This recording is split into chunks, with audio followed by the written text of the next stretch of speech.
Hello, welcome to the Army's. You messed me up. Wait all day.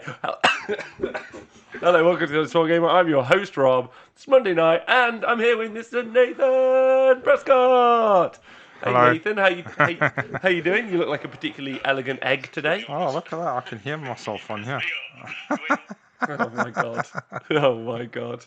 I've been doing this for a year and a half now, and you still don't get it. Okay. Stupid thing. I just want everyone to know before we get started on the show today. So Yeah. a particularly excellent Facebook. Let's make it quiet. Then we can. Stop playing the video. We're live on the telly. I wanted to see the chat. So that because you're not watching this chat, are you? The Facebook chat. No. No. Is this your new? Have you decided on a new job that you're going to have when No. we do the show? Nathan is now. If anyone would like to. Just been sacked, apparently. Nathan is now the YouTube comment moderator. I can't fucking make it. Nathan, Wait, I'll tell you what. Look, I'll do this. There you go. So are you in charge of the YouTube chat now? Is there anyone you want to do a shout out to? Yeah, there's Robert Hensel from Michigan. Whoa! So hello, welcome to the honest-wargamer. It's me and Nathan. Hi, Nate. Hey man, how's it going? Nathan is back from his spirit walk. More on that later. We're not live today on Twitch because today's Prime Day and Amazon treat their workers pretty awfully. This doesn't mean that I probably won't be ordering something from Amazon tomorrow. So I am the height of hypocrisy, as most protests are. However, we've decided to take the day off today from Amazon Prime, and therefore that also means Twitch, which Amazon own Twitch. So we've decided to take the day off today, which is, whatever. Nathan, as a hippie, I know you're hugely supportive of this. What do you think? Yes. Go on then. Good. That okay. Optimus Prime sounds like a wanker. Get him. So thank you very much. If you are joining us either live on Facebook or YouTube, massive shout out and big love to you. Thank you for joining us. Means a lot to us. In fact, I can see Heinrad is here and he says that we're professionals. Bud Keller, Martin Zudema, Walter Black, Simon Eccles, Christine Karam. There we go. Mark Brooks, Martin Orlando, Charles Holland, Angus Brain, Rip Jaw 76. Charles Holland's like, oh no, can't hide behind my screen name here. I wonder who Charles Holland is. On Facebook, we've got Stuart Hodges Sorry, and Nathan. Chris Smith have also joined in. Oh, okay. Mark Brooks has got a question. Nathan, do you know who Amazon is? It's a really strong lady. Pete Pratt, hello. Darren, hello. Canhammer Darren. Will you be at the open day? Martin Orlando asks me. Maybe, maybe not. We might be streaming this weekend, so we might. Well, is it this weekend? I don't know when it is. Is the truth. The open day this weekend is for the Age of Sigmar. Open day is available this weekend. So massive shout out to everyone who on the honest-wargamer's Patreon. Thank you very much. Huge shout out to everyone on our Twitch. Thank you very much. Which obviously normally big love. Thank you for subscribing. But apologies for today. Although we can do a subscriber only stream this week as a thank you, and also apology for being such lefty liberal wankers. How's that sound, Nath? Sure. Okay, excellent. Let's do that. That sounds good. We'll do it on the Amazon. How does that sound? Yeah. All right, sweet. Okay. In a canoe. And you can listen to the podcast, obviously. Watch out for piranhas. Watch out for piranhas while you're staying hydrated. Yeah. Yeah, appreciate that. Just had a little sup there. So there'll be little to no tactical insight. There was a very funny Onslaught. Thanks for subscribing. There was a very funny Facebook thread about things you should listen to if you wanted to get into Age of Sigmar. And one of them was about the honest-wargamer. It was like, I like the tactical stuff, but I don't like the waffle. And so while caring a lot about what people think about what we do on the show, I think we're just going to spend the whole of the next hour and a half waffling. How's that sounding? I like waffles too. Waffles are great. So no tactical insight to be discovered here today. We are going to be talking about two things. We're going to be talking about the Warcry release. I'm going to be talking about some of the things that they've showcased. It is a completely new game. The system is like not Age of Sigmar relatable at all, realistically, from the preview stuff that we've seen today. So more than likely, at most, it will be a side game that I maybe would play like I would play Blood Bowl. And by that, I have a Blood Bowl team. They said in the video it's the equivalent is the kill team to 40k as Yes, yeah, Was but it? effectively it's a completely different game Yeah, system. so skirmish game. Skirmish game. So probably it won't be something that we cover a lot, but we will be having a quick chat about it and The some models elements. look awesome, don't they? The models look amazing, and we'll get to them in a bit. And that we're also going to be but one of the main things we're going to be focusing on is the event results from this weekend. And the reason that's all we're going to be doing today is because we've got lots of stuff that I'm doing over the next couple of days offline, and so that's simply what's happening for today. Is that okay with everyone? That's on your worksheets. Yeah, worksheets. What, Nathan? Is that okay with you? Yeah, that's cool. Perfect. But the first question. Has Nathan turned the sound off yet? Nathan, have you turned the sound off on your phone? Sort of, yeah. I'll just put it in a bucket of water now. I can't hear it at all. So the first thing everyone wants to know, Nath, how's Jet? That's the first question. Jet's, yeah? Come on, Jet. You have to talk into the microphone. Jet's, yeah? There he is. There he is. He's got 14 stitches on his back. Oh, well done, Jet. Oh, there we go. I can actually, I'm going to let you guys see there. This is some dog surgery that's occurred. There you go. Oh, 14 stitches. Yeah. Is that a record number of stitches? Yeah, sure. Why don't you That's ask the any most questions? number of stitches he's ever had. Oh, so for Jet, that statistically, that's the most. That's a record for Jet. That's a record. Okay, brilliant. He's the best boy. So how's he doing? How's he faring? So seems to be all right. He's been vomiting a bit, but I think it might be some of the medicines that they've put him on. So, but otherwise, it's just a case of waiting and seeing now if they got everything. All right, good. All right, well, massive shout out to everyone who helped Jet get through this trying time. He appreciates it loads by lying down. Yes. Yeah, thanks, Jet. Appreciate that, Jet. Excellent. Excellent. Jeff is the best. Apart from that, Nath, before we get on to the waffle, how have you been? Because now Nathan wasn't here last week. If you listen to the podcast or are new, we picked up a lot of new people listening recently, which is exciting. Cool. Nathan's the normal show host along with Simon every Monday when we talk about Age of Sigmar. Nathan was away last First weekend. time I've ever been called normal. Thank you. It's my pleasure. It's because so last weekend you were away. No, last Monday you were away. And Yes. as far as I got this right, because you spent the whole week on a spirit walk, trying to generate positive thoughts, ideas, and crystal motions for Jet. Is that correct? Yeah, sounds about right. But 6 planets on retrograde, so it was a tough uphill battle. Really? Did it really? Did it really bring down your water house and your energy moon? Yeah, the chakras really need a good kick in to get them in the right lines and into the right places. Exactly. Yeah. I actually, in order to make sure that he was as healthy as possible, I actually spent most of Tuesday afternoon sat up on a ley line. Oh, yeah. Yeah, huh? Well, while you sat there, Mark Wildman wants you to check your WhatsApp messages. Is this Mark Wildman from on Facebook? I don't know if this is not good TV, but he sent me a photo of him wearing flip flops, and I think he's a dickhead. I just want everyone to know that. It was a big shout in the chat. Tristan Gray here. How you doing, Ruscles? Ripjaw, what about Jet's feng shui? Have we kept his feng shui in order? Well, I think they try to cut most of that out, but we'll see. That's a classic move. That's a good tactic. And that's right. Welcome to the Up the Common Man show. This is where we own and when we get to the event results, we really have started to see the common man, the working class soldier like you and me, Nathan, and everyone who watches the show. We have overthrown the bourgeoisie proletariats, or some other words, in the event results. So join us for that. So Jet's okay, that's good. And you're okay? Yes, I'm great, thank you. Good. And you? Me, You recovered yet? No, I still feel a bit run down today. Most people, maybe you Them 6 planets, man.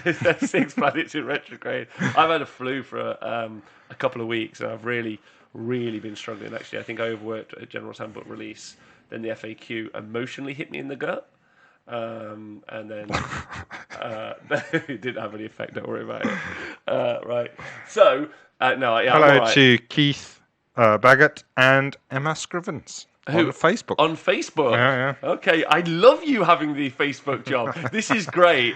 We need some more emojis there. What other one? Do they not do things? Can they do like poo things or anything? I'm so happy you're going to be in charge of the Facebook chat all of the time. Yeah, it's never going to happen. So the Facebook chat, so your chatters, Nath. So if you would like to, we should have like different groups. Like Nathan always gets the Facebook people. Your Facebook people are able to do love emoji hearts or angry reacts or cry face reacts, any of those things. So. Okay. So, what would you like them? Which emoji would you like them to use? Obviously, I like seeing people cry. So, Can cry you all emoji for me? face. Please do the cry emoji face. That would be great.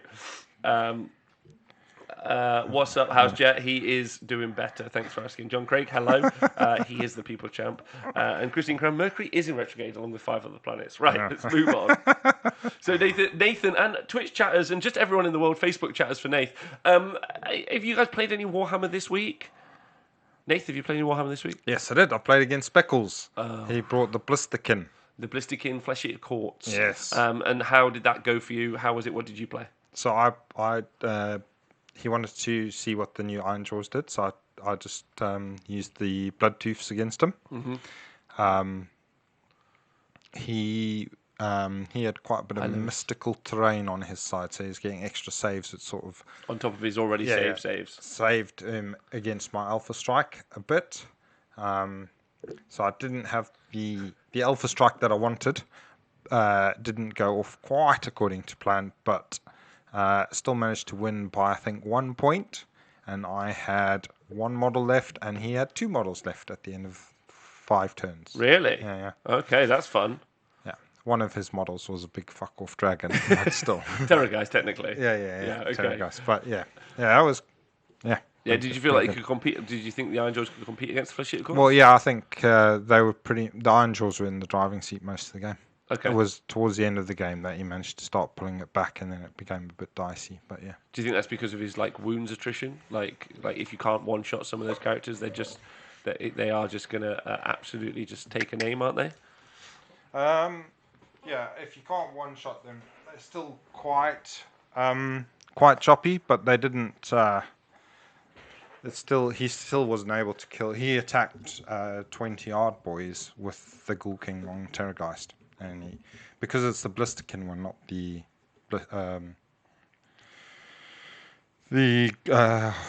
what's the horrible one? What's the other one called? That one, anyway, the one that everybody hates. That one. Gristle Gore, that's the one. His gore was in there somewhere. But yeah, so it still hit pretty hard. It killed about half of them. Okay. Yeah. All right. Then good. It died. So, That's good. It's nice being able to throw them out there. I mean, were you inspired last week by Leo, who went 5-0 with his Iron Jaws? That was pretty fantastic. Yeah, that's great. His list is he plays slightly different. So he's playing more the objective game and tanking, whereas mine is like a big Alpha Strike. So an Alpha Strike. But mainly Alpha Strike. Just hitting as many elves as you can and just chopping all their ears off. That's it. Well, it sounds really fun, and obviously playing Speckles is fantastic. Yeah. The guys in the chat, Tristan Gray has played Tomb Kings versus Chaos recently. Ripjaw was at the Northern Invasion, which I did not make, and I was meant to make, and I didn't, and I don't think I remembered to message the fucking guys. So I'm a prick, and I'm so sorry. You guys are amazing. I'm a dickhead. Apologies. There we go. There we go. Martin says, played my first tournament after 3. I was meant to go, but I organised it all wrong. I just started with Warhammer, just bought my 2,000 points to the Nesh army. Well done, Nishchana. We're not sure if you're playing, though. And then Charles Holland was at the Bard Moon Cafe GT, which is excellent. So I'm going to put in the chat, first things first, the thing that we're going to be talking about next, which is going to be the events that we've seen. Now, there's a few more than I'm going to link in the chat, but in the chat I have linked those 2 events that just got mentioned. Both. Cool. I'm not going to link them in the Facebook chat. You can just look for them for yourselves. So Noah on the Honest Wargamer website. They'll be on the Honest Wargamer website. You're doing so good. There's Noah, yeah, who's just lost something. Mark is waving a wet aubergine around. Yeah. And Northern Ireland, Dave Neagle, sends hello. We've got some poo from Stuart Hodges. Nice. Poo emojis. Good. Good. Mark reckons that Twitch is for GW lovers. Facebook is lit. Facebook is lit. We've got a camel from Chris Smith, a bell end from Nick Thompson, loads of other emojis. Keith, Gristle Gore, aliens, faces, and Michael Wendell says, "Is Twitch broken?" And No. it's So just just in case you guys have just joined us, we're not doing Twitch today in solidarity with some of the factory workers. So I'm sure we'll still be buying things on Amazon tomorrow because they're this overarching machine you can't get away from, just like capitalism. However, it was just a nice little meaningless and actionless protest to not be on Twitch for the day, along with a few of our other brothers and sisters. cool. Well, somehow he is a top fan. He's got like a little symbol that says top fan. Oh a wow! diamond. So yeah, if you leave loads of comments on the Honest Wargamer Facebook page, you can become a top fan. And he sent us a picture of a beer and a potato. And somebody else has sent us a picture of a pretzel or maybe a rope, and somebody on a surfboard and an. Yeah, there goes. Can we get Straight. Can we get kind of a quick vote from everyone on YouTube and on Facebook? Would you like it to just be a show where Nathan reads out things that you write on Facebook, or would you like this to be a special show that we do where it's just Speckles has jumped in on oh Facebook? My God. Or just because you're reading out anyway. Cool. Let me see what the guys in the chat have been doing. Nothing Warhammer related in that chat. I just won a game this evening using against Beast of Chaos using my Skaven with 3 Verminlords. Well done, Lewis Archer. So I played 4 games plus whatever you call Knife to the Heart, says Charles Holland. Oops. The horse spell is so much fun. Correct, Simon Eccles. All by Phil, we've answered the wire. We are on Twitch, which is nice. Nishina will play the first game. My girlfriend has soon. We are done painting. She bought over 2,000 points in Sylvaneth. Nice. That'll be fun. Facebook chat sounds more fun. Although you could do, there's an emoji. There you go, Alex Butler. I liked his description of aubergine and moistness. A show dedicated to things that Nathan doesn't quite understand. Would be a long show. I don't know if we have time. Just Nathan reading comments. We'll do that. We'll do a Nathan, are you up for that show? That isn't what we've got planned for today. That's what the people want. Okay, so consider that coming to soon to Twitch. A once-a-month show of Nathan just reading the comments out. A Q&A with only Nathan. And no time for lip balm. Shout me out.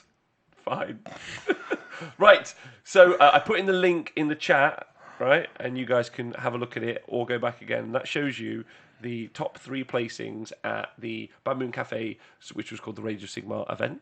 Big shout out to Jay Balls and Joe Pagano. Also Randy, the most important member of the Rage of Sigmar podcast. Yep. So that was held at the Bad Moon Cafe. And also Northern Invasion held up in Stirling.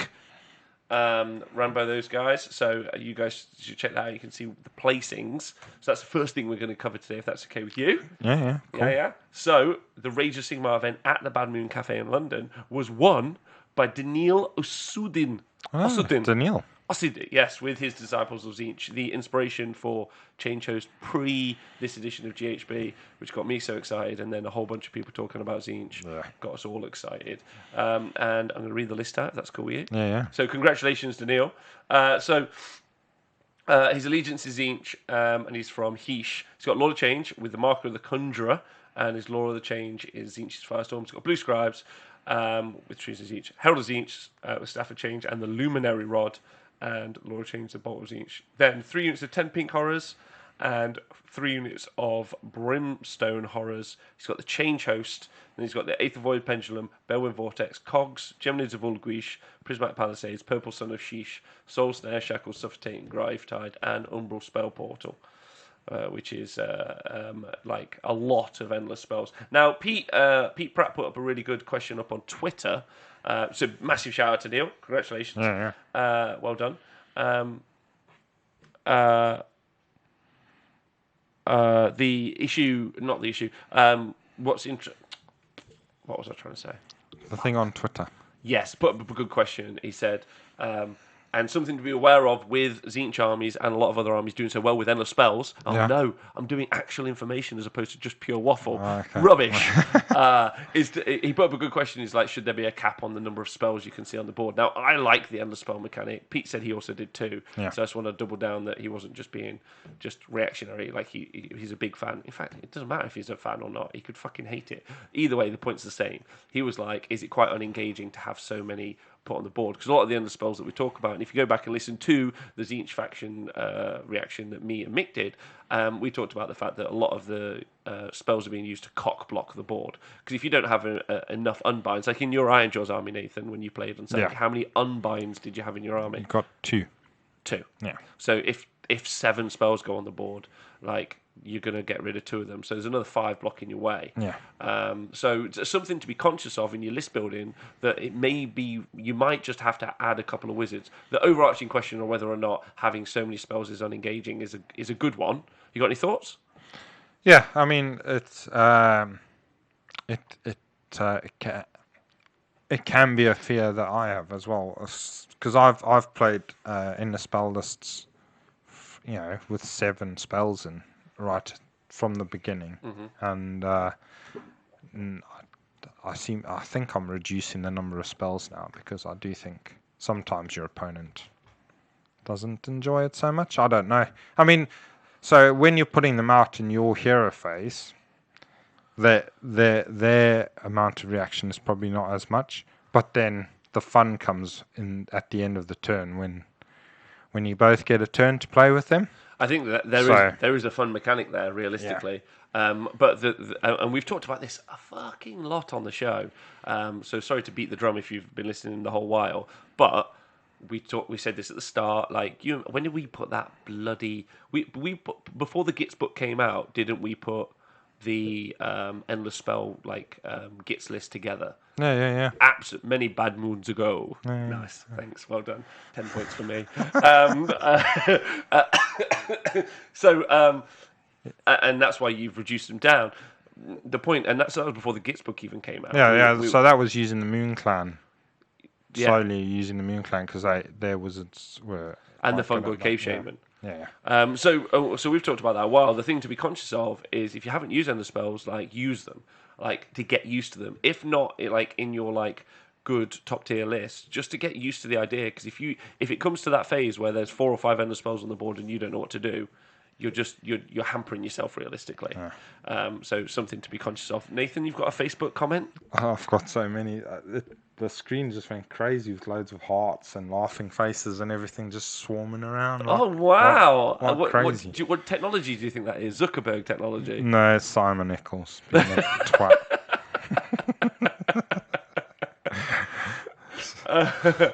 But Chris Francis was at Bad Moon. He said it was a great event, but his wargaming skills could challenge Speckles. Wow. So, there we go. Powerful. Yeah. It's got skills. And LOV in the chat is quite right. It's the fact you can't move over them. So it's a fairly unique mechanic in the game. Normally you can move over something or not. It's there's like terrain. Yeah, or you can charge it and get out of the way. Yeah. Which is a unit. But these are you're creating dead zones in the game, which is quite interesting realistically. Mick, big shout out to Mick Wendell, who sent me a picture and a long-winded description. Not long-winded, apologies. A long, detailed description of one of the games where he zoned out an Archeon from being able to move, by not necessarily putting spells around him, but just where he could go, because he's got such a large base. I was like, it was really, really interesting, and I really liked it from a tactical standpoint, but it definitely would be unengaging for your opponent who can't move somewhere. Yeah. So be conscious of that in your list building, be conscious of that in your gameplay, and just be aware of it, that you might have someone who zones out what you can do. Yeah. So knowing that going forward, if you've listened to this, and if your friends haven't listened to this, send them the link to this video or this YouTube or whatever or podcast, and just go, right, listen. The reason that they suck is because you're not preparing to play against them. In the future, then you'll be fine, because you'll know. And if you don't know, you won't be fine. That's fair, or not fair? Yeah. It's going to be a matchup thing. It's like it'll be something that some people will have the ability to do stuff about, and other people won't. So agreed. That's the way it goes. Okay, so in my chat, Nath, Louis says, I love the endless spells. I've got 6 on my list at the minute. And then Josh Venables says, still want an ogre prayers. Oh, me too. Adrian McWhortle says hello, and I say hello to him too. Yeah. So, lovely man, excited to see him. Hello. Aubrey Phil says, question, speaking of Moon Clan, what would you put in a thematic Trog list that might just be able to win a tournament game once in a while? Nathan, many Trogs and... all the Trogs. There you go, done. Easy peasy. Well, no, yeah, I mean, if it's going to be thematic, you'd want loads of Trogs But then quite often they do attract squigs, so maybe a few squigs. And also potentially a couple of shamans to help direct the Trogs to the right direction. Yeah. Well, we've just said ender spells are going to be a pain in the ass, So get rid of them. yeah. And also, although they do ignore the spell effects, some of them. So, but it's just moving around might be a problem. Yeah, but if you probably want at least a shaman with Hand of Cork, so you can just hop over things. But the Fellwater and the Rocket Troggoths are just super good for their price now because their points went down. I didn't think they would go down. That was a bit of a surprise because they're pretty good as they are. So I dropped them. And then in the Moon Clan, I've got access to good wizards. Scragrot is a great wizard. he is. So you could stick him in. Or the Web Spinner on the Arachnarok is great. So if you fancy a few spiders with your Trogs, that would be a nice little combo. There you go. So one of the questions I haven't asked actually. Hey, Gabe, by the way. And also, you can go on the Honest Wargamer website and read the Trog review the rundown. That will give you less tactical insight, but more hilarious joke moments. Yeah, we've got Trog on, and he says, Trog, not you stupid squigs. Trog, the best. So please go and read that rundown on the Honest Wargamer. I am making a video of that soon. Alan Smith, sorry that you missed the show on Twitch. Hi, Raoul, Lewis Archer. Right, has anything been said about Daughters of Cain already? No, but we can say it right now. Daughters of Cain, pretty good-looking babes. Good at murdering folk, yeah? So at the Bad Moon Cafe, first place was Daniil. Congratulations. Second place... Oh my God, I've got to keep reading this bloody man's name out. Kind of annoying after a while, isn't it? Benjamin Sava. Oh, yeah. That's correct. With his Legion of Grief. So his list is Dreadblade Harrow, and he's got the Vassal of the Craven Queen and the Eighth Quartz Brooch. He's got Curtis Valentine. He's got Reikenor the Grimhailer, Knight of Shrouds on Ethereal Seed, another Knight of Shrouds and Necromancer. He's got 40 Chainrow Sword, 10 Chainrow Sword, 5 Direwolves, 2 units of 12 Mimrawn Banshees. And he's got Chronomantic Cogs, Laquan the Soul Seeker, and the only person who I've seen do this so far. He's put the and FYI, this is why it's good. He's put the Penumbral Engine, which is the thing that you get in Forbidden Power box set, which is a piece of terrain, which I said was worthless as something to take in a list. So it's nice seeing Ben putting paid to that thought there and using it and doing well with it for a second week in a row. Yeah. Benjamin, sorry. Use it second week in a row, so congratulations. Yeah, it's quite good for his army, isn't it? Yeah, that's a Legion of Grief army, FYI. Yeah, it's all to do with command points and bravery. It's a really interesting army. And I'm sure we'll get Ben on to talk about it. Yeah, he's got a good chance of getting the command points, but if not, even re-rolling ones to save for his army is great. Because they're all ethereal anyway. So. All the bloody time. Yeah. I know what's going on. I couldn't get this on Twitch. Steve Dooley, we'll explain that later. Also, hello shippers. Anyone used Squid Gobbers? Nathan, are they worth it for 160 points? Yes, they are. I like them. Yes, they were great. Always. They were never great, but we fixed them. That's fine. We're going to be talking about Warcry in a bit. We'll get to that question in a bit. First, we're talking about the events, which you can see in this link, or if you go on the Honest Wargamer website, you can see the event results, and then we're going to be talking about more. So, in third place was Sam Loving, and he has got a Storm Host with the Hammers of Sigmar. He's got Gavriel Shawheart. What? A Knight of Zeros, a Knight of Alexa, a Lord Castellan, a Lord Relictor, a Gunmaster. Nathan. Cool. He's got 5 Liberators, 5 more Liberators, and then he's got 15 Evocators, 3 Prosecutors with Stormcast Javelins, an Organ Gun and a Cannon. An organ gun. And a cannon. Now, we were waiting, so this is what we got sent. How many points is that?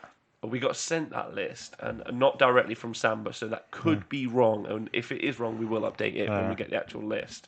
I think he's just having a busy day. And how many points is what? The cannon? No, how many points was the whole list? It was exactly 2,000. 2,000 points on the nose with a command point to go. Interesting, right? Yeah. And it was him and Daniil for first place. Now their game didn't get to finish, which is quite sad. So Ben and Leo ended up calling the end result of that, which is quite good. But like a little side note that I'd like to touch on, and this is no finger pointing at either two players, just a general consensus, which is we've talked about it before on the show a dozen times, and I think we should still talk about it. Yeah. I personally think if you don't finish a game, both players should lose. That's why I'd put in every tournament pack in the world. End of conversation from me. It's my opinion and how I feel about it. Do you disagree? Also, Twitch chat. Or not Twitch well, chat, I think you'll YouTube find and Facebook chat. most people will will fudge it, won't they? They will fudge it. Yeah. But I don't like, because I think it sets a dangerous precedent to not let games finish. Like, I think if you go to a tournament and a game doesn't finish maybe once, you're like, all right, fair enough. Keep going to tournaments and a game doesn't finish, you need to readjust how you play or the list that you play. Because we had this 2-3 years ago when Bone Splitters first arrived. People weren't finishing their games because the Bone Splitters were just rolling so many dice, and pretty much as a group, everyone abandoned the army. Right? People just kind of like knocked it on the head because they were like, "Well, if I'm not finishing games, that's really unhealthy for the gaming community." Yeah. But yeah, people do tend. There are people that play them and finish the games as well. So yes, they are. Okay, can yes, be they done. are, which is why I'm not pointing a finger at the army or the players. Yeah. I think in the Bone Splitter situation, it was the Bone Splitter army, right? Yeah. But just a worthy note. Yeah. You But know, it can be done if they want it. If you really want to play with Bone Splitters, you can finish games. yes. You just need to. Yeah. I'd go to maintain that attitude when he plays. I'd love for Rob to maintain that attitude when he plays his change host. Don't you worry about it. I will. Yeah, absolutely. Because because if I can't play it to a reasonable degree, because I spoke to Mick about it today. Yeah. I said, "Hey Mick," because Mick Wendell just went to one day this weekend and won 3 games, which is great. I was like, "How is can you finish the game realistically with the army?" He's like, "Yeah, you can." I'm like, "Cool." Then I can do it. Just got to practice. Like if it's going to require me doing lots of practice to do it, I'll just do that. Yeah. That'll be fine. I traditionally had a movement 4 army anyway. I was always having to get to turn 3 or 4 just so I could make it to the objective. Come on, lads, let's go. So both players deserve indeed 5-player turns each. And Mick cheated though, says Donal. Okay, good point. Thanks, Donal. Appreciate that. Wargaming Dad is here, and that would mean that probably is Donal's dad.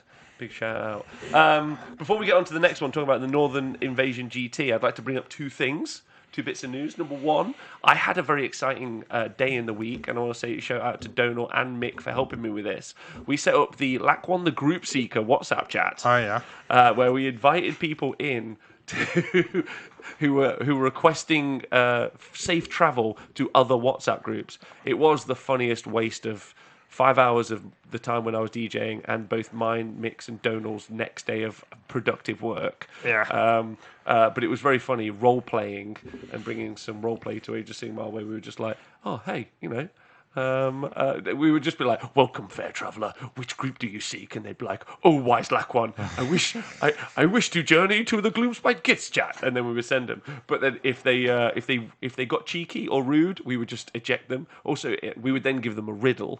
And if they passed the riddle, they would go to the right WhatsApp group. And if they didn't, then they would go to we would just eject them from the group. But I want to say a big shout out to all the people on those different WhatsApp groups who let us play along, who sent us links to let us invite people into the chat. It was also a nice way of getting new people into those groups, but we were checking for bots and stuff, right? Oh, yeah. So that was fun. I enjoyed that. I showed you some elements of that. Yeah, Looked quite fun. Yeah. It sounded like you guys were having a good time. Just being mean to people. Yeah, I enjoyed it a bunch. And then the other thing I'd like to talk about, because I haven't actually asked you yet, obviously the FAQ came out last week, and we heard everyone else's opinion last week in a very long, and according to a couple of our YouTube commenters, big love to you guys, keep going, too long, yeah, and full of opinions. Damn opinions. What did you think of the FAQ? I guess it's the FAQ and the points changes. Yeah, the points changes. So the points changes were mostly all right, I reckon. Mm-hmm. I mean, it's points are points at the end. It's just points, and they're very hard for them to get balanced without rewriting some of the war scrolls. I think some of them are nearly impossible to point. So, I was surprised by some of the stuff. So then probably some of the changes aren't changes I would have made, but it's cool. We'll play with Your those. changes would have been to have made everyone have the gits keyword. Also, could you just give a broader answer that means less? That would be great. A broader answer. That means less. Just go, yeah, okay. Yeah, okay. Fuck. Do you think it was? Where do you think it wasn't far enough? Where what? Like no. And what was good? I mean, the fact that they put out digital points. Yeah. Was amazing. Yeah.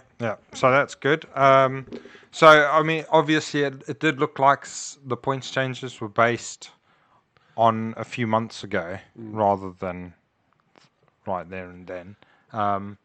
But so like the Arachnarok with the web spin on, I think it was fine at 300 points. So I think it was great at 300 points. Drop in at 20 points. That's a Brucey bonus for the Gloomspike gets. Even more fine. Yeah, but obviously for their opponents, they probably will wonder why something like that went down. Yeah, it's true. Whereas some of the other stuff, so if I'm just talking about my faction, some of the other stuff you'd look at like the dank old Trogoth or the Trog boss, and you'd think, that probably 100 points cheaper. Could do with coming down some even more, really, for what it does. Wow. Okay. Yeah. So, it is what it is. And the other stuff, so they've had a bash at fixing the vortex, but it's just the War Scroll needs revisiting, really, I think.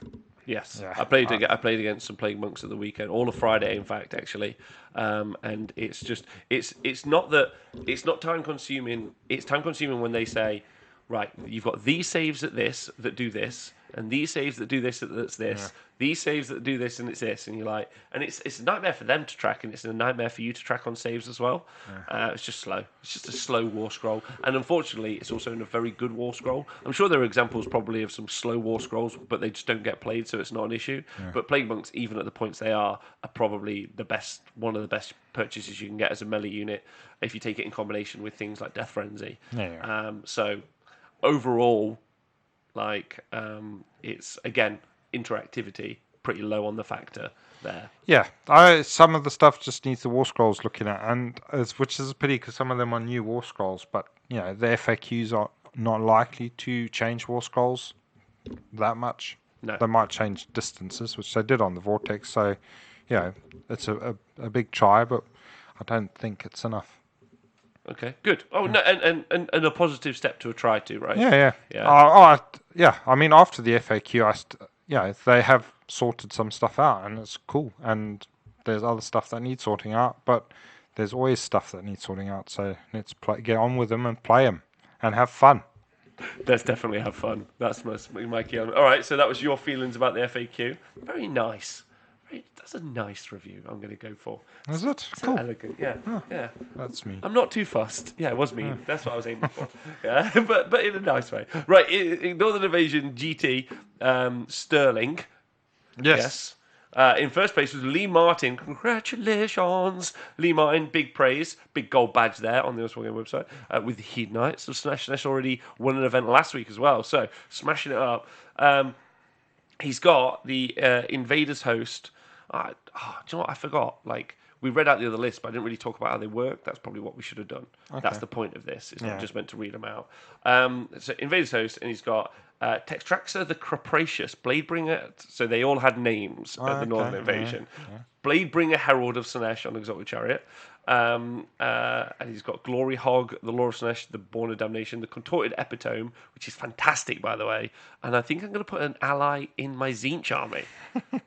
Right? Yeah. Artifact of the Rod of Misrule, the Law of Sinesh, Historical Frenzy, Keeper of Secrets, another Keeper of Secrets with a bunch of different items.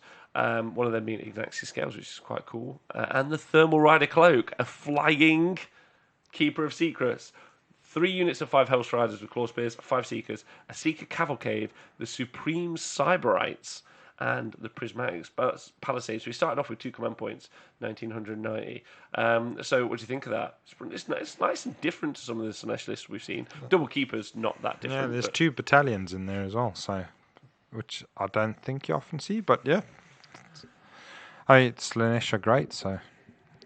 that Slaanesh are arguably one of the strongest armies to play against. I played against James's on Friday, and it's just such a interesting tactical problem on the tabletop. Like when you're like, I'm gonna all my damage comes from this charging, but if I charge in my turn, they're gonna make me go last. So. And they've made it so that those keepers are right in the way, because the keepers are effectively 2 6-inch bubbles, and the contorted epitome is really good as well. And an FYI to everyone in the world, an amazing ally, because 200 points if you can ally Slaanesh in. He's got the 4+ always strikes last as well to every unit within 6 inches. It's bonkers good. Yeah. Bonkers. 200 points, double cast wizard, make everything always strikes last. That's my beating heart, and I'm trying to make it be still. Does that work? Yeah? Does that work? Great ally, I would say. Yeah. And then Damien Elvis says, wouldn't it be crazy if a couple of unlikely fellows called out months ago? Yeah, we did call out Slaanesh a while ago, as they were smashing faces, but that's fine. A massive shout out there, I think has got to be said for Lee Martin. Happy with that or not happy? Yeah. All right. However, now Lee. What did he beat? Well, hold on. Oh, okay. Lee, I just want you to know that we're super proud of you. We're also proud of Sam and Benjamin Sava and Daniil already. It's not to overshadow your achievement with those armies. You've all done great. However, in second place in Scotland, John Craig has just won some hearts. Mine that's still beating, because he came second place with the Devoted of Sigmar. Cool. How fucking cool is that? Yeah. Yeah, John Craig, you're a superstar. You win what's our award for Hero of the Week called? He's the Devoted of Sigmar. But, yeah, I mean, he's great. What's his list? Tell me immediately, what is his list? Okay, so huge shout out. He's got to be over the moon about this. I think all 4 people in the Devoted of Sigmar WhatsApp group, and then all 12 of them on the Facebook group were celebrating all at the same time. I'll bet they were having a good bit of self-flagellation after that. Nice. There we go. So he's from the Mortal Realm Ulgu, and he's got a War Altar of Sigmar, another War Altar of Sigmar. He's got the Warrior Priest, and the Warrior Priest is the general. He's got the Warhammer and Shield. He's got the Legendary Fighter trait, and he's also got the Sword of Judgment. Yeah. That's right.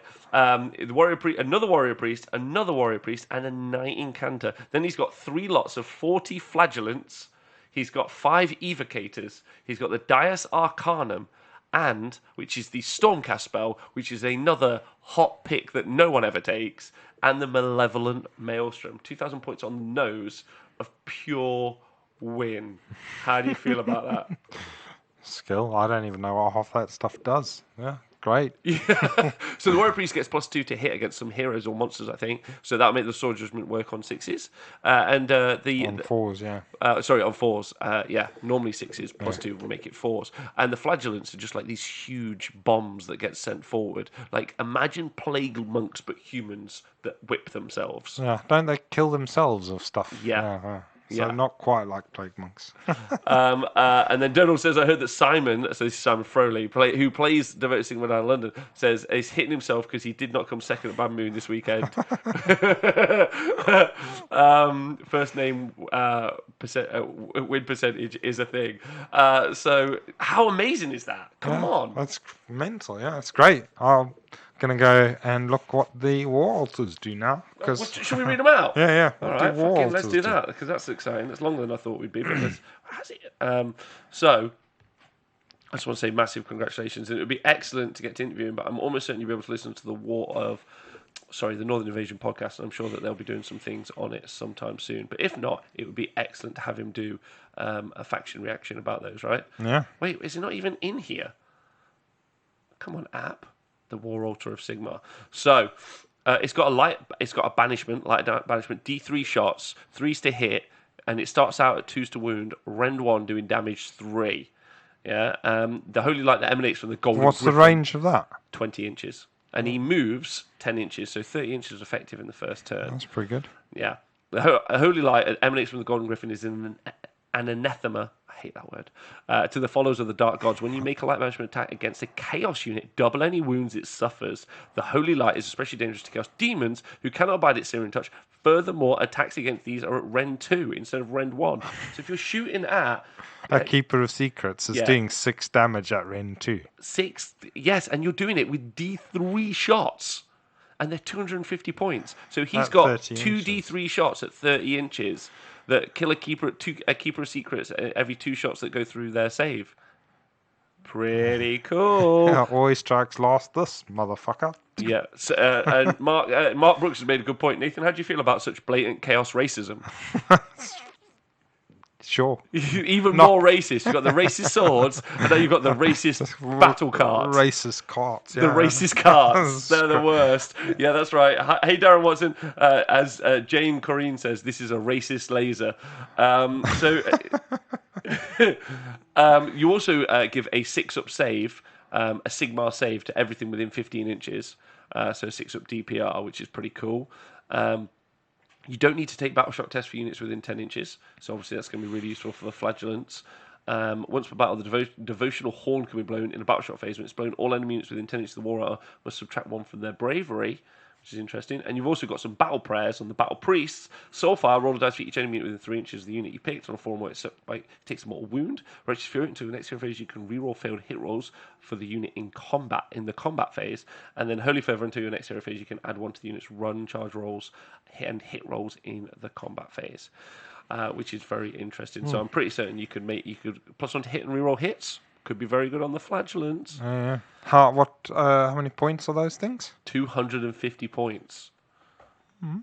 How good is it? Could it, Pete Pratt? That's a great question. Could it be considered a chariot? Obviously not. You know the rules for chariots, Nathan. Do you know what the rule for a chariot is? It's got to be called a chariot, and that's not. It's called a wagon. No, that's not. That's not the rules for a chariot. Yes, it is. That is not the rules for a chariot. We've established this. Jonathan Atland, I love you forever.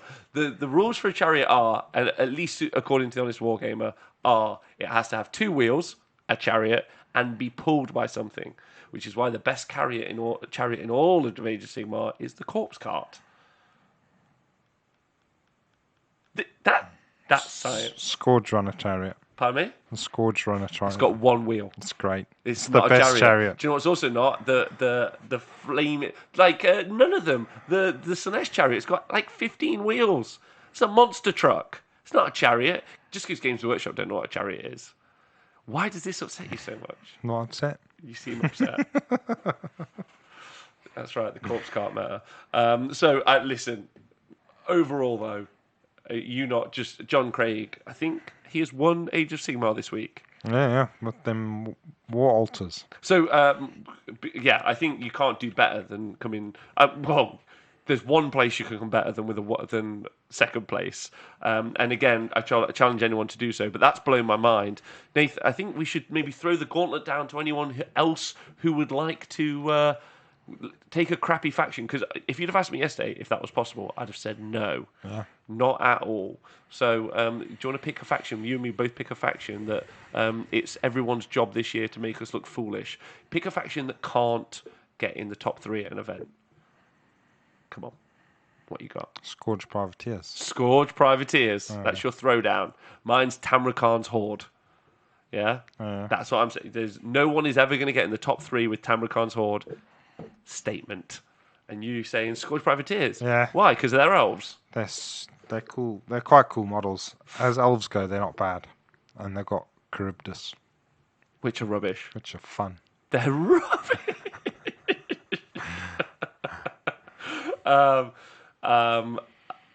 Okay.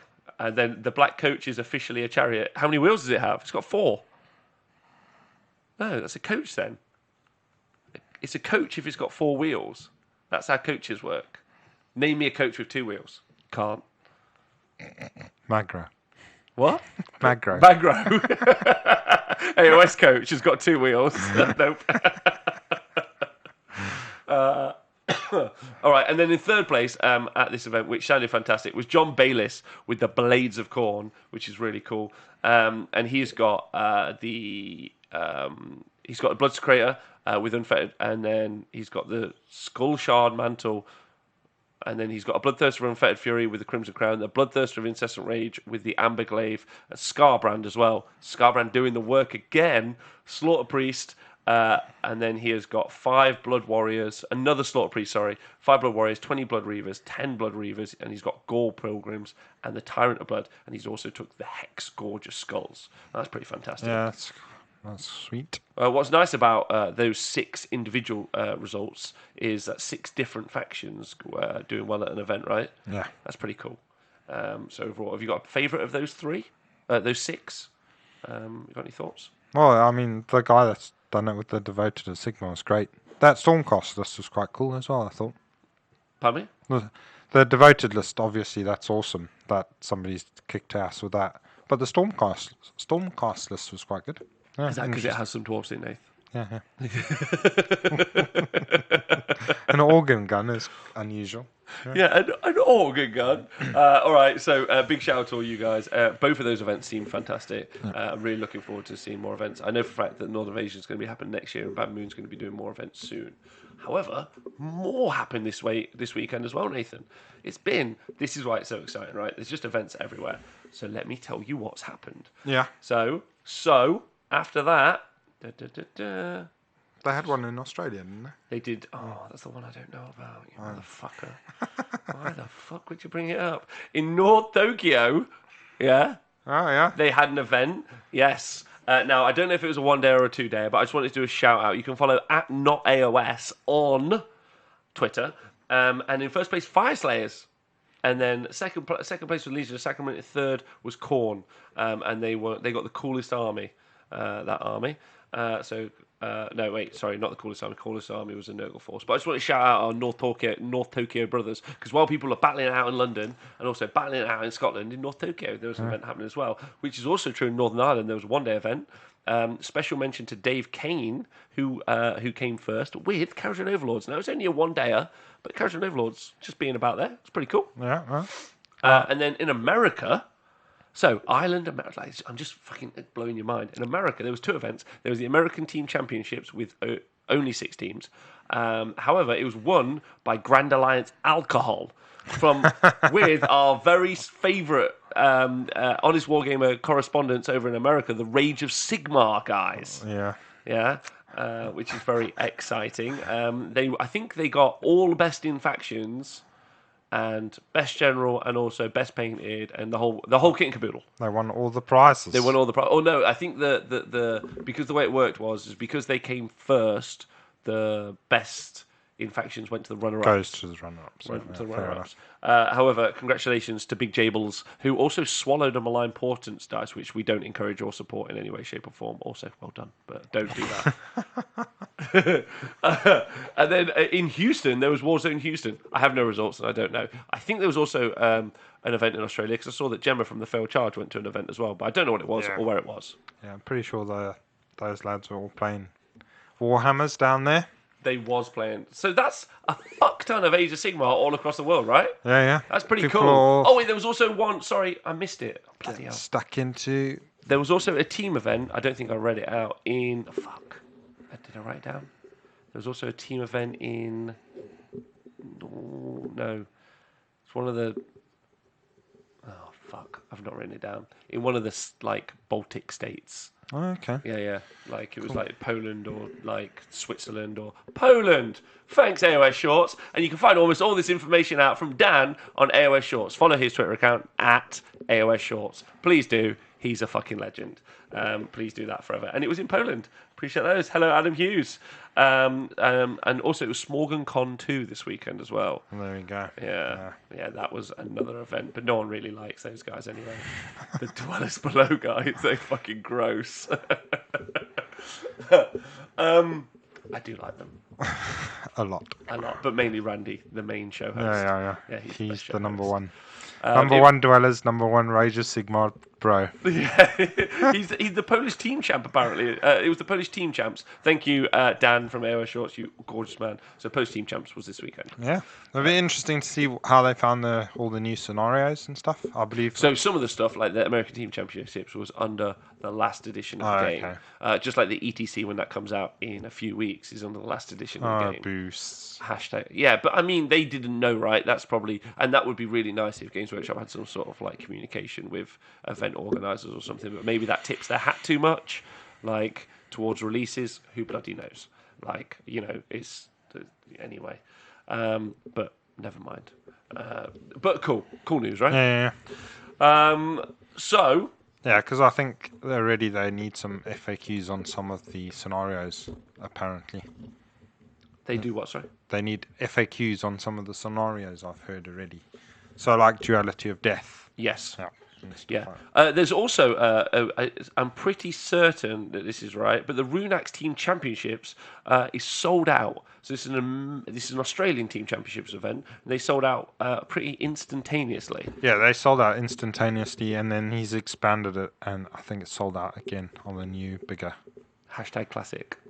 Yeah. So that's fun, and there's also another event from the other side of Australia that just talk amongst yourselves. Well, Western Australian event. Yes, that I fucking meant to read out last week, and then I get caught up, don't I? Like saying all the words and making jokes with you that aren't very funny, and then.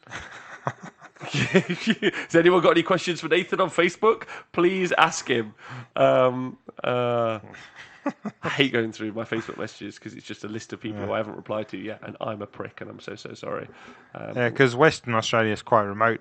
Well, it's almost a different country from the side of Australia that we went to. So Wow, that's so rude about them. it's just far away.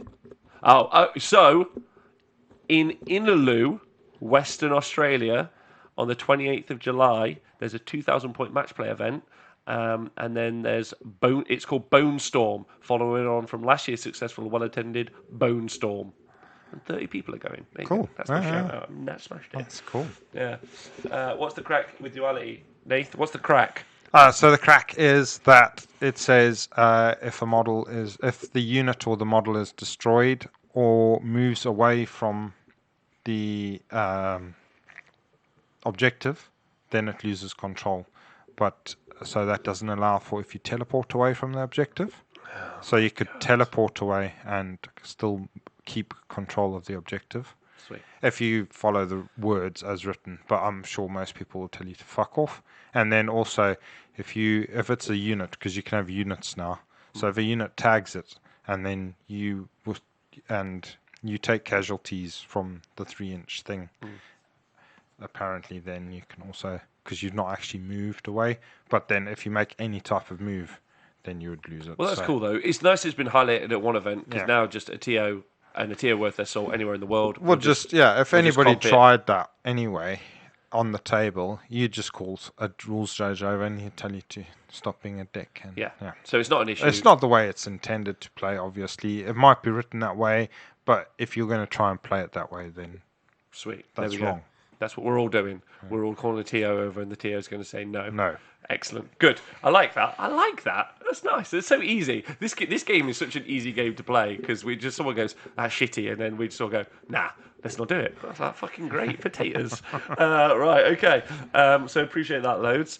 So now we're going to talk about Warcry. So that's events that's happen all around the world. So Poland, twice in Australia, Scotland, England, London. Loads of American London, ones. arguably not England. Loads of American ones. Yeah, absolutely. Ireland, Northern Ireland. So just all over the fucking place. Yeah. So that's just Poland. I mentioned that. Oh, yeah. Tokyo. No, where's Tokyo? It's Japan. Yes. Smashed it. Basically. All right. Oh my God. Everyone wants to talk about Basegate. Okay. Very quickly. Some of the Warcry models. So we're going to talk about Warcry. Warcry. So Games Workshop have been banging on about Warcry for longer than they've been banging on about bloody contrast paints. Bloody Warcry this. Bloody Warcry that. What is Warcry if we break it down? Warcry is a box set game that you can buy if you want to buy it with the starter box, and that's got the starter book in, core book, cool. They've all got core books, it's pretty good. It's got scenery in it, sad face for Rob. Rob doesn't like sad scenery inside boxes.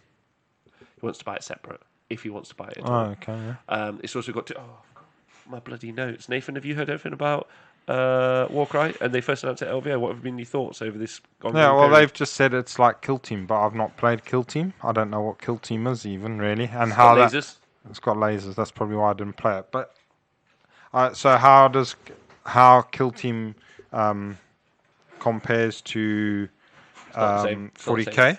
It's not the same. So it's totally different rule set as well, isn't it? Yeah. So yeah. So in the same way that's a different rule set to 40k, this will be a different rule set to Age of Sigmar. FYI, if anyone's interested, this is the next project for Honest Wargamer. Does that make sense to you? No. Smashed it. Perfect. Science that. Right, so the Warcry comes out and it's going to be in the box set. It's 2 different warbands. You've got Untamed Beasts versus Iron Golems. And you also get a little bonus Beast faction. 2 little beastie crews. Yeah, so are they a faction or are they like part of the board? Does the board react with them? Yeah, they're part of like the board. They're not their own faction. Okay. And then you get a folding board, which is double-sided. Kind of cool. So you don't play it on like a wall. I mean, you could just measure out a space on a gaming table. It's kind of cool. So you could play it on your kitchen table or something. Yeah. That's nice. I like that because it might get loads of new hobbyists in, which is funky. Yeah. You know, they're like, oh, cool, I'm just putting it out. That's pretty cool. Scenery, sad face from me. Do you like it or don't like the fact that scenery?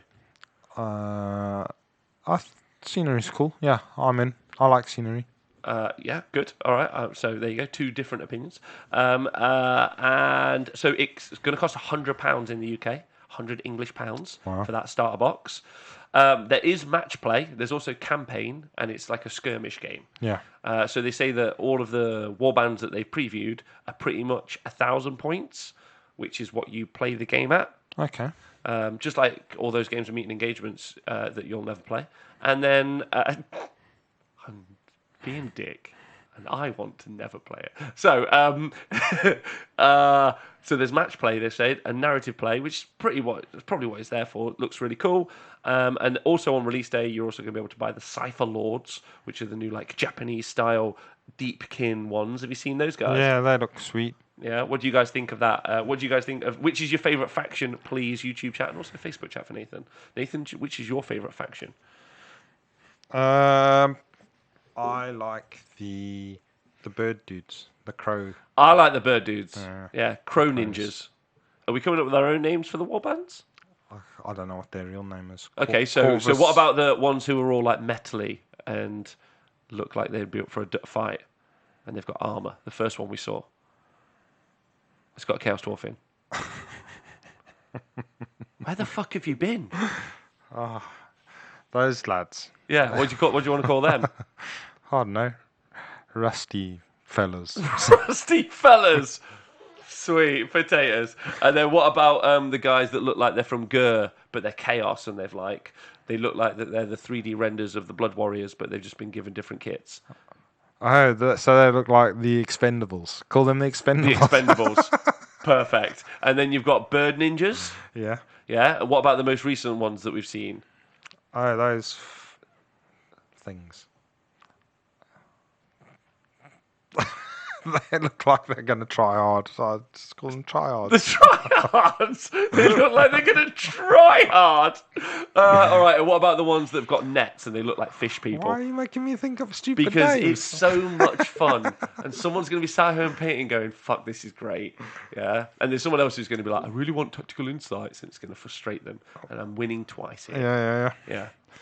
So, the dudes with nets. I've not seen those at all. You haven't seen the net guys? No. What the flip? Anyway, so it's okay. Gabe Huddleston has come up with it in the chat for us. The poison snake dudes. Oh, the snake ones. Yeah. I didn't know nets were a thing with them. Yeah, they've got netters, and they basically look like more Idneth. They're just taking the Idneth range. Oh, they look like part of the Daughters of Cain. Yes. Like, yeah, the snake ladies. Yeah. Or you can just call them slithery fuckers. Slithery fuckers. All right, perfect. So which one of those is your favourite of them all? Stuart Mann likes scarecrows. Sam Nichols likes the death dudes. Which is your favourite, did you say? What death dudes? There's no death dudes. He's just making shit up again. Come on. Which one? I told you, I like the bird dudes. The bird dudes. All right. Yeah. I actually think the Iron Golems, which is the rusty fellas. Yeah. The rusty fellas. I've warmed to the rusty fellas. Oh, yeah. But I also agree that the bird dudes are the bestest dudes, in my opinion. But I would never want to paint the bird dudes because they look too complicated to paint for me. So fuck that. Contrast paints, man.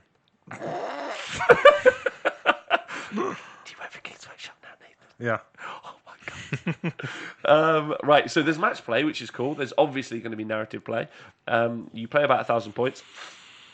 So, and what's also cool is if you don't want to buy the core box, you can buy the core book, which is fun. And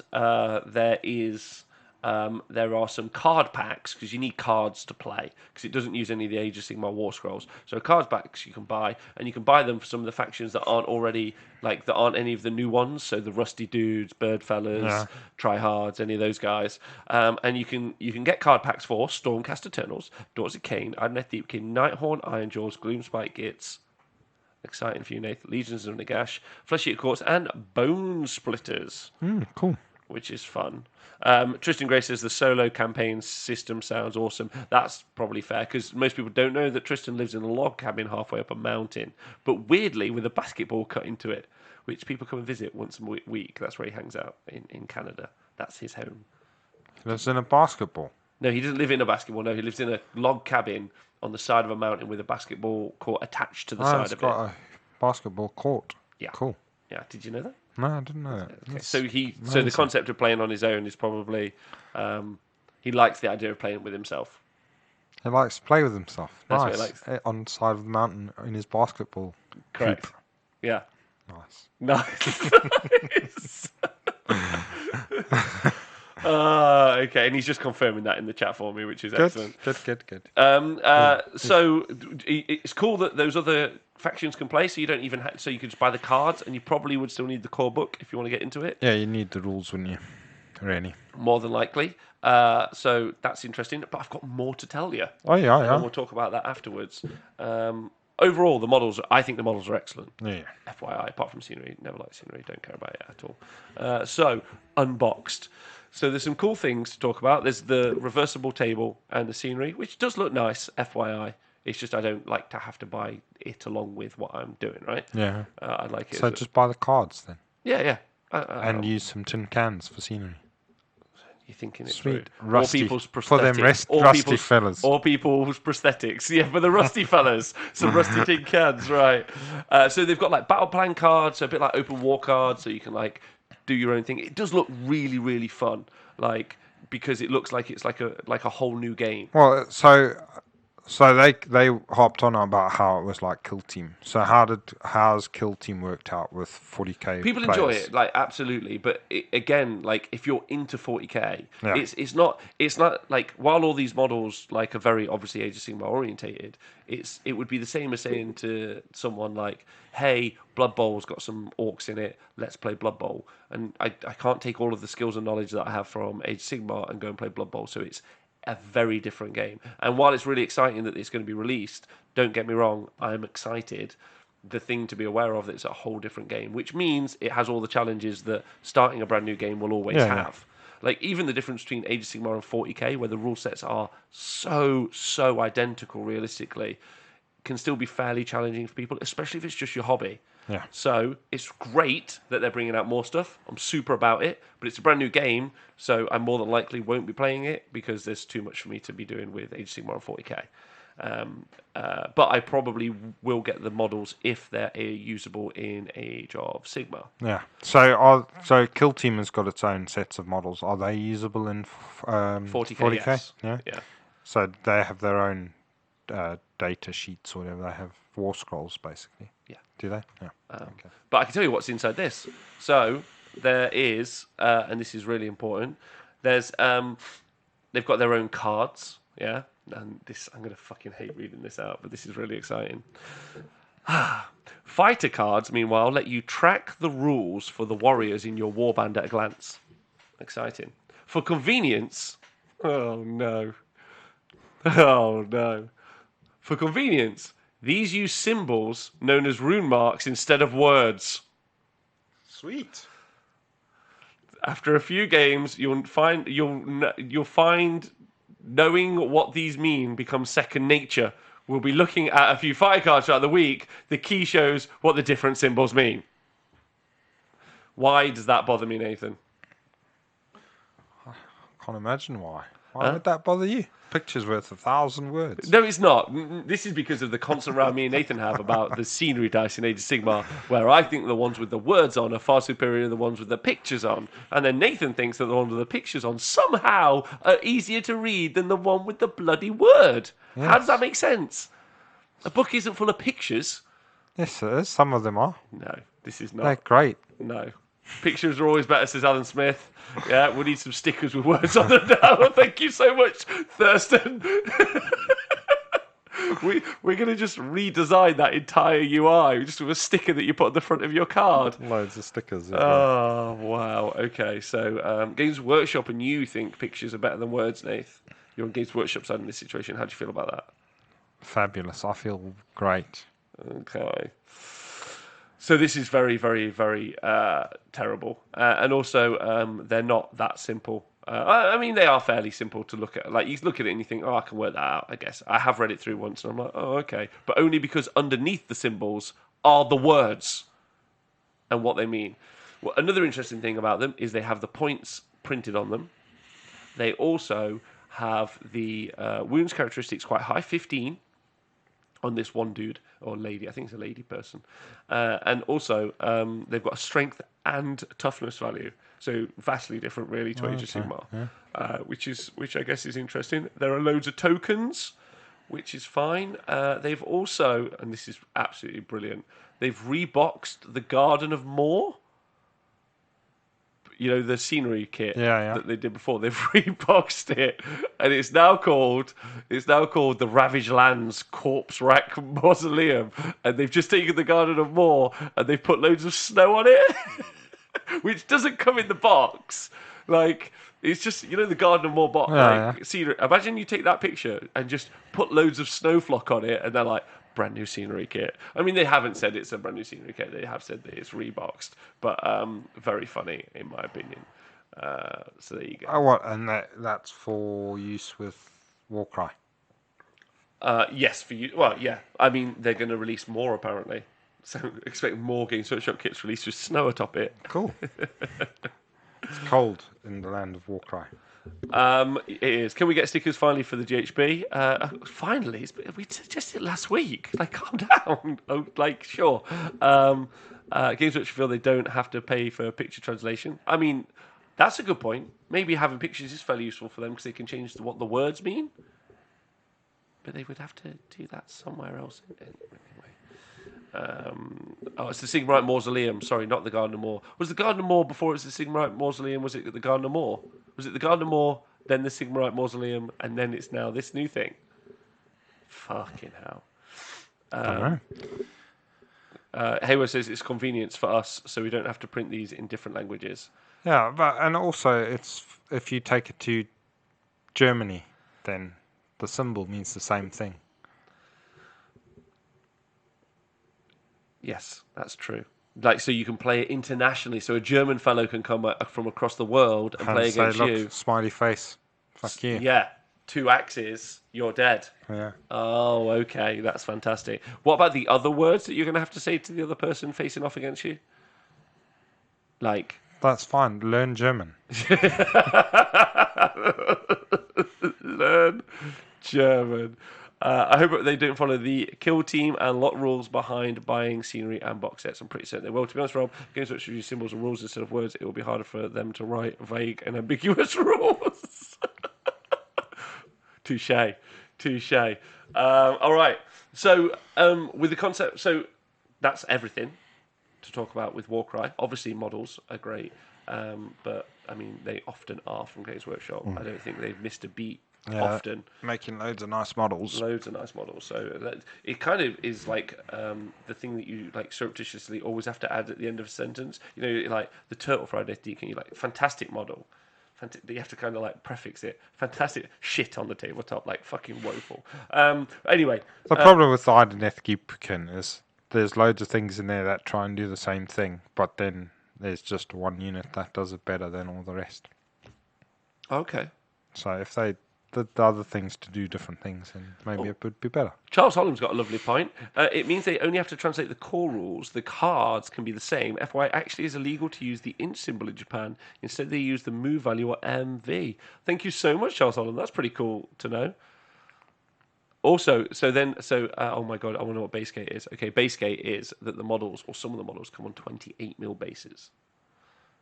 What, some of the Warcry models? Yes. Cool. The theory, or the ongoing theory, is that someone suggested, and I don't want to talk about this, is that we might have to move all of our 25mm base models On to 28 mils. At some point in the future. So sorry, Alan Drell, thank you. 28.5mm bases. 28.5. Best part of 29mm bases. Okay. Donald says they are heroic trolls. They are the gits of the Warhammer community. I think he means Games Workshop. So how do you? The reason I don't want to. Oh, fucking God knows. I'm not rebasing shit. I'm not rebasing a single thing. Why is it 28? Well, I mean, so what those rusty fellas come on 28.5mm bases. Yeah, some of the rusty boys. Some of the rusty boys. I don't know, but they definitely are 28.5mm bases. Yeah. Well, Is it because all of the 25mm bases are trapped in China? Like, where'd you get them from? eBay. Maybe they're protesting against Amazon as well. And maybe Games Workshop get all of their 25mm bases from Amazon. They're like, we're against how they treat their factory workers. That's it. 28.5mm bases not from Amazon, Wilco's. eBay. Huh? Not Amazon, eBay. No, what, They're they cheaper. get the 25mm from there? Cheaper Where on do they eBay. get the 28.5 ones from? They just made those fuckers up. This is weird size. That's a bit off-putting. Fuck. Alan just says the obvious practical thing is to wait and see which are on 28.5s and see if they even matter. 28.5mm also makes bases to stop moving through ranks in Age of Sigmar because you obviously of an inch coherency. And also a second rank nerf incoming, so you're not being able to fight from the. Well, yeah, rank. I mean, if they're going to make that, they're thinking that might then transfer into Age of Sigmar, and all the 25mm stuff will have to go back up onto 28.5mm. How do you feel about that? How many gits have you got on 25mm bases? Hobbles, loads. Yeah. I don't know. I've got I don't have several anything. hundred. I don't have anything positive to say. Yeah, realistically. I mean, nobody can be very happy about that. I mean, I am because I like telling jokes.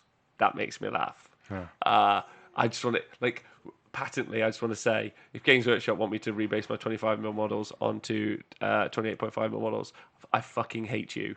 That's easy. Yeah. Whoever made that decision, I hope your car tire explodes. I hope you don't die. I just hope you get waylaid for hours and are late for an important luncheon or meeting, or maybe your child's dance recital and you miss it forever. That's what I hope happens to you. That's not bad. That's just emotionally crippling as opposed to physically crippling. Yeah. Or they book a holiday with Thomas Cook and they miss the flight. That's what I hope happens to you. What else do I hope happens? I don't know. I hope they get some plastering done. Yeah, but the plaster doesn't set, and it just gets a bit moldy. Just runs around on the wall. Just gets a bit moldy in their house after a couple of weeks. Just quite stressful. Just really annoying. Yeah, absolutely.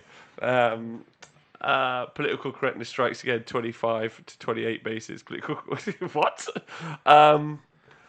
Evening Luvo, evening Martin Zedemda. I have 200, but 60 are Git Mob, and they died. Can we get some triangle bases too? So look, there's no guarantee. I'm not starting. That's why I don't want to talk about it. I'm not going to start the Is that just a rumor that No, somebody's no, dreamt up? those bases are definitely in existence. Yeah, in Warcry. The issue But is, why would anybody think that they would make the 25? why would they do anything that they do? Like, I love loads of what they do. Loads. I'm like, fucking, that's great. That's a fucking smashing job, that is. But then what's the other? Like, the guy with the mortality glass, the Guardian of Souls with mortality glass, the store anniversary birthday model. You missed this last week. They've taken him out of the GHB. They've said, you can't get him. No GHB for you. Yeah? How do you feel about that? It's a bit shit. Bit shit. Do you know what they've put in? Hell cannons. That's also a bit shit. Bretonians. Oh, that's cool. Tomb Kings. Cool. Just random order shit. My point is, you can't buy any of them either. Unless they're also getting their models the same place they get in their bases, which is eBay. eBay. Oh my, we fucking cracked the code. You can only get Tomb Kings on 28.3 megahertz. That would be the best bit if they re-released the Tomb King. They did a codex for Tomb Kings. They released no new models, but all of the models had to be on 28.5 mil bases. And just watch all the Tomb King players be like, I want to play, but also, fuck. Oh, okay.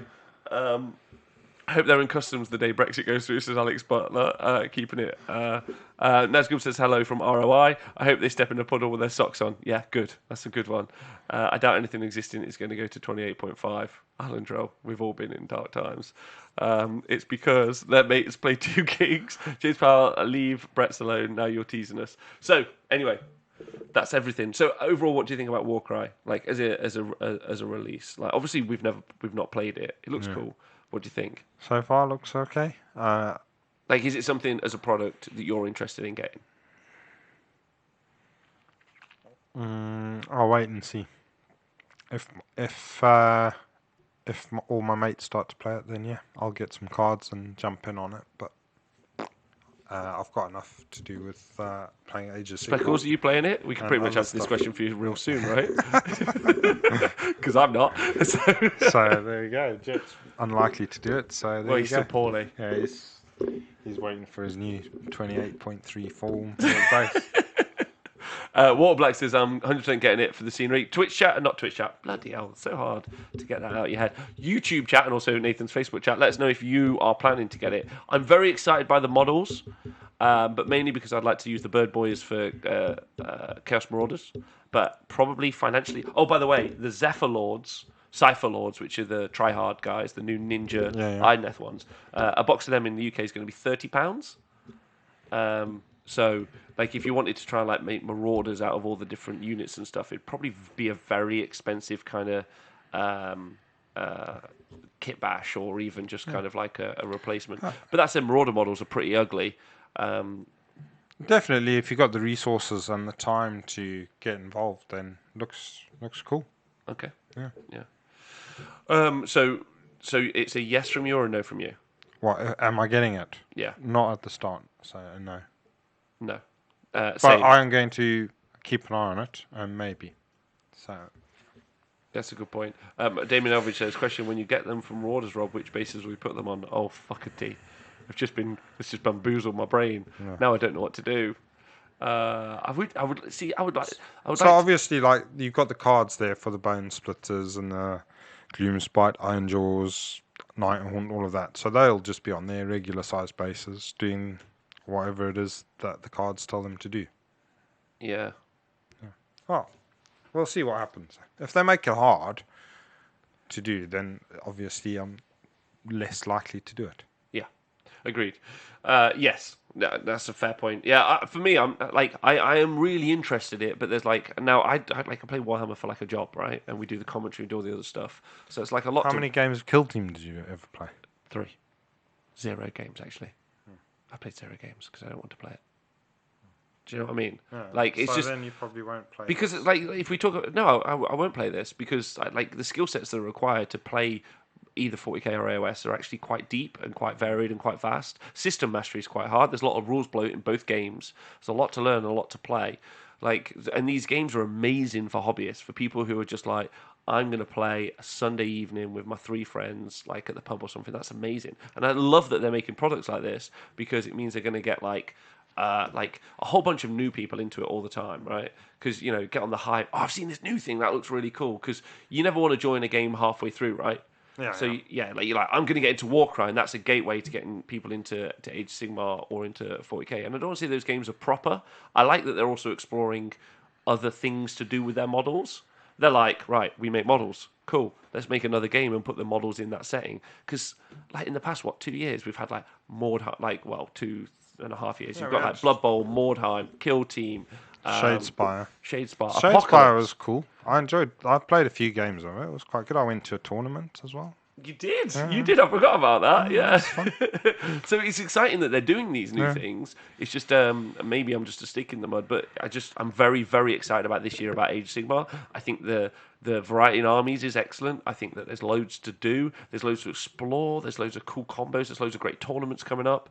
So I'm just super hype about that. So I don't really have the time to commit to this. Yeah. Which is why it's not something that interests me, right? Yeah. Okay. Thurston says no more time, just skirmish. Sorry. Sorry. Donald says hi. Good. Amount of mental space you need to play Mortal Games is nuts. Thank you, David McGowan. And it is. Gloomspite are the best and Warcry. Oh, there's also Adeptus Titanicus. Yeah, that also came out, and that looks really fun. I really would like to play that. And I'm still trying to fight off Jonathan trying to teach me Malifaux. Like, there's just too much to play, which is a first world problem, right? Oh my god, there's too many fun toys to play. Yeah, some of those Malifaux goblins look mental. They're great. However, I just want to end off with telling you about an amazing game I played at the weekend on Friday. So I got to hang out with Velatron and his son Ollie on Friday. We played for the whole day playing Warhammer, and we played a multi-game. So James and Adam from the Scribes of War, so Mr. Adam Hughes, Chuckabutty, and James of Bretonia fame. We played a doubles game where we rolled off for every activation. So we all rolled off to see who would go. Who would do a hero phase, and that's how we played our multiplayer game. It was amazing fun, and it was super engaging. If you've ever played a multiplayer game and you have to watch 3 other people take their turn, then you take your turn. But we just had a ball, and it was just like roll off for every hero phase, and you did all your hero phase, then roll off for every movement phase, every shooting phase, combat phase, activation phase, backshot phase, and we had a great time, really fun. And then we ended up playing a 4-player game where Speckles jumped in as well. Which was fun. Speckle jumped in as well, and we did that, and that took all of Friday. But it really reminded me, I think we played 2,000 points each, so there was 12,000 points in the final game on the Friday on the tabletop, which was mental. But we got it done in 4 or so hours between 6 of us. And it really reminded me just how much fun the game is when you're just not even trying to play match play. We were just having a laugh. My favourite part was Speckles doing nothing for 3 hours, just getting shot to pieces. But it was just wicked, and there were loads of great moments, and it reminded me how good the dice rolling is, and it reminded me that while we do, obviously we've just talked about lists and tournaments that have been won and lost, and that's really exciting, and that's happening all around the world, and that's great. It's also just really fun to just roll some dice for your mates. Yeah. So I had a fucking ball of time with that, just like you did with Speckles, I imagine, probably. Yeah. Always. Playing against Speckles was always good fun. Yeah, that is true. Even when he brings the Gristle Gore or whatever he brings, it's fun. It's true. It's true. But yeah, we had an amazing time, and it was really fun to play that, and that was fun as well, especially with Ollie, who's so young as well. He's 11 now, I think, maybe 10 or 11, and just being able to play and hang out with a group of adults and just play. Yeah, it's wicked. Yeah, he's quite impressive little guy. Yeah. So just generally all badass. All right, so that's all from us today. There will be more from us in the future, but me and Nath got things to do, places to be, people to see. Yeah. We'll be back next week, obviously. Stat Show will be returning soon. I'd just like to point out to everyone, if you go on the YouTube right now, we've just uploaded our GHB 2018 rap video. So that's all the information. So again, I thought you said a rap video. Rap, yeah. Just need some busting some rhymes. I just want to say a big shout out to the lovely and fantastic LLV. That video is effectively an ode to all of his work over the past year for bringing us competitive stats. So you guys should go check that out. It's really fun. It's really interesting. You can find out what the best faction of Agency of the General Handbook 2018 was in match play. Nathan, do you want to have a guess?